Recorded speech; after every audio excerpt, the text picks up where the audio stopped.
Jack, I think there's something over the wall. Grenade! Welcome to World War Podcast, where Jack thinks a grenade is thrown every 5 seconds. I'm your host, Arjun. Today's special guest, Jack Hertzberg, and over audio is Trevor McKibben. So we're going to start off with talking about American vehicles, including naval vessels, air vessels, and land vessels. Well, land vessels? Land vehicles. Land vehicles. Okay, basically the same thing. So we'll get right into it with the major boats. I prepared a little bit of notes for this one. So I want to go over the USS Arizona. A lot of people know it because it's one of the most famous, or would I say infamous or famous? It's infamous. Infamous explosions, I think, in the war for a ship. No, it's actually still leaking oil. Yeah, to this day, actually, it's still leaking oil. I've seen it. It's actually pretty cool. They have a memorial built over it and everything now. Yeah, so the USS Arizona, or otherwise known as BB-38, or 39, I'm sorry. Okay. That's okay. Was the second to last of the Pennsylvania class of super dreadnought battleships built for the U.S. Navy in the mid-1910s. It was sunk with an armor-piercing torpedo which hit a magazine and violently exploded.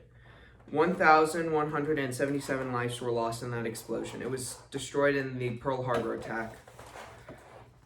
So next is USS... Are you kidding me? Again? Back to the ships. We'll go over the USS Enterprise, otherwise known as the CV-6. It was the most engaged and decorated U.S. warship of World War II, involved in 5 of the 6 major carrier versus carrier battles in the Pacific Theater, as well as a host of minor engagements, earning 20 out of a possible 22 battle stars. Battle stars is an award issued to U.S. Navy ships for the participation in battles. And just in case some of you didn't know, that CV number with the number after it, the CV is the group that it belongs to, sometimes the class, and the number is the number of the ship. It's just an easier way for the Navy to identify boats. They can have a big list and just know it off of that. It helps with organization, really. Yeah, I should have said that at the beginning. My bad, guys. So the USS Nimitz, otherwise known as CVN-68, is a supercarrier, one of the largest warships in the world, commissioned for an aircraft carrier / attack / nuclear powered, but later was redesignated as CVN-68 aircraft carrier / multi-mission / nuclear power on June 30th, 1975. Though this ship was not used in World War II, it was named after the general in charge, Nimitz, who helped save the Pacific Theater. So I'm going to go over 2 different ones, the USS Yorktown, CV-5, and CV-10. There's 2 USS Yorktowns. So the first one was an aircraft carrier commissioned in the U.S. Navy in 1937. She was named after the Battle of Yorktown in 1781 and was the lead ship of Yorktown's class, designed after the converted battlecruiser Lexington class, the smaller purpose-built USS Ranger. Aircraft from the Lexington Yorktown were badly damaged at Sudoku, but the Japanese aircraft were critically damaged, but it damaged the Yorktown in the process.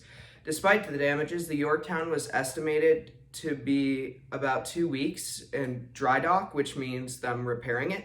They got it out in 48 hours to be prepared for the Battle of Midway, where she was sunk by Japanese aircraft. She was also responsible for taking out 2 of the Japanese carriers with its torpedo class. And just so you guys know, that record was incredible. Considering the damage on this ship, it was hit by a shell. The fact that they were able to get it out that quick and have it safe, it didn't sink after, no one thought it could be done. That was an against all odds story. Yeah, they patched it with plywood on the deck.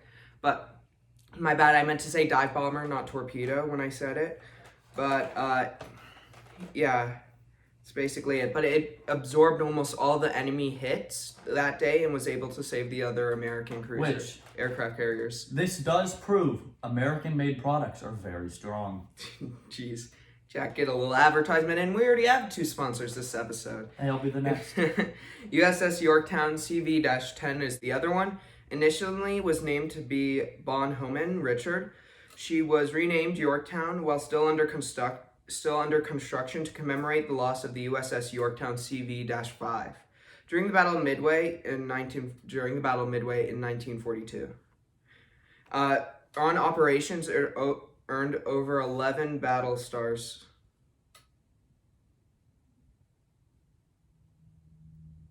Jack, this is a highly recommended podcast, and you are tainting its name by trying to say enemy sighted. No. Oh, that's what...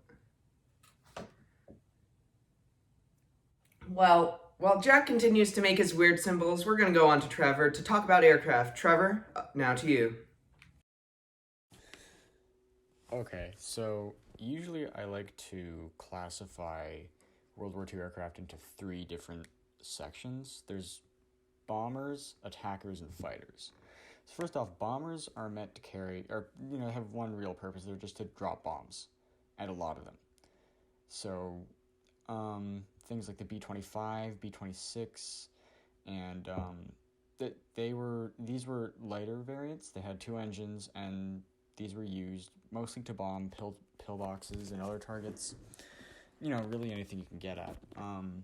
And for larger targets, the Air Force would usually use B-17s, B-24s, and later in the war, B-29s. So those would be used on things like factories, important political targets, etc. So the next section is attackers. For the U.S., now different countries have different types of attacker aircraft, and attackers are usually meant to go for targets that are smaller than a bomber would get. So something like it. So this would include things like dive bombers or fighter bombers, which are fighter aircraft that have been converted into bombers. So things like the SBU-2U Vindicator, SBD Dauntless, those were dive bombers, along with the A-31, A-35 Vengeance, and the A-36 Apache, which is a modified P-51. But those would go towards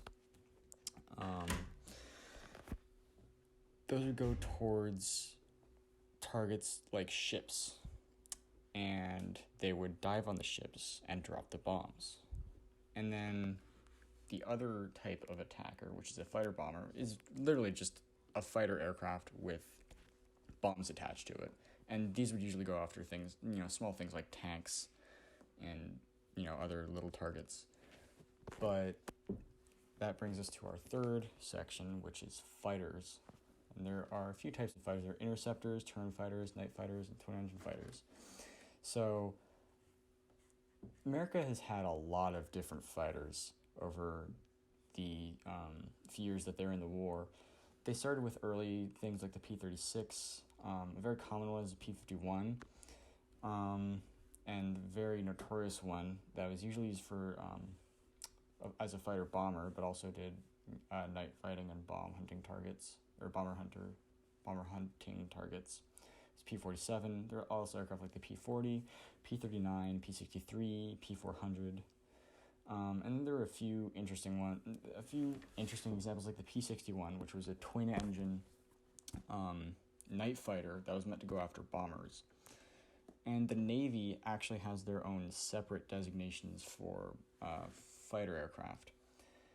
They have the F-4F, the F-6F, and the F-8F, as well as the F-4U, and the F-7F, which is their kind of own little twin-engine fighter interceptor. But yeah, so those are the 3 different types of aircraft, and a good long list of what the United States used. Thank you, Trevor, for talking about aircraft. Now we're going to move on to our first sponsored segment.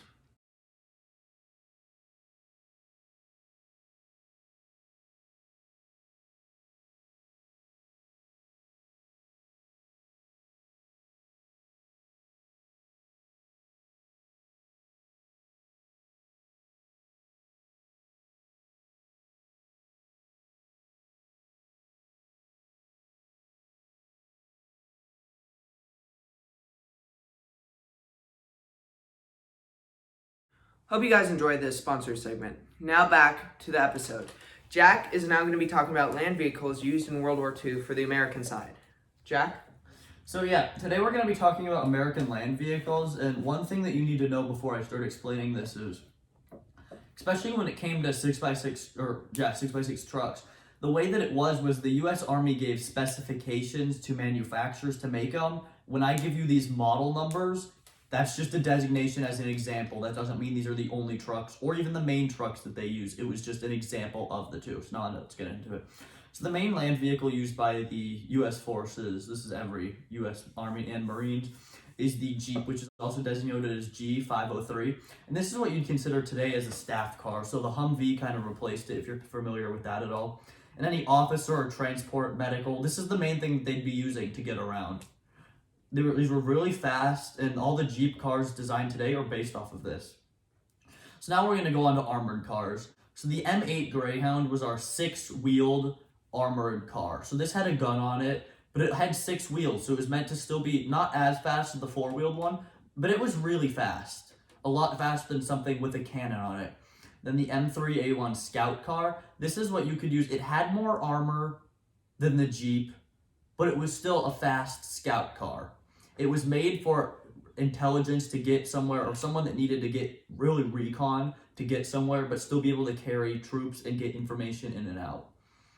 And next is the T-17E1.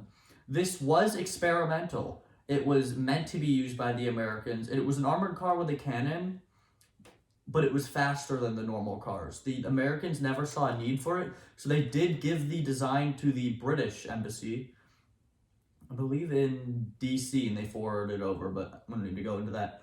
So it was really fast, and it was fielded in decently big numbers with the British because they saw the need for it. But remember, at this time, the British were starting to run low on troops, so they couldn't be getting all the much training in. They thought if they'd equip them with better vehicles, it might turn out. Think of the Sten gun. So the next up is our half tracks, and the purpose to a half track is it can get you that mobility that a tank has. It can kind of go through anything, but it's not as expensive to manufacture as a tank, and it doesn't have as much armor. It still has the 2-wheel drive on the front, so think of it as a kind of like the scout car, but it had the tank treads on the back, and you'll see it in the picture that we're putting up right now. And next, this is where I'm talking about the trucks that I said earlier. First up is an example of a T-967, and this was still the normal 6x6, 2.5-ton design specified by the U.S. Army, but it was built for a little heavier, and you can see in the picture by the back, this one had many different variations. Then we have the G508, and this is an example of a general transport truck, but they all still followed the 6x6, 2.5-ton. Then we have the infamous Duck W, and these were amphibious vehicles that you could use to land some troops, not a lot, but some. It was especially important to the Marine Corps, who was really our only amphibious invasion force, minus D-Day, with the Army. But these served really well, and you can still see variations of these on tours in places like Seattle, where you can ride on a duck boat. And I have been on one. They're actually pretty cool. Thank you, Jack, for talking about the land vehicles. Now we're going to quickly move on. Now we have one more sponsor. We'll be right back.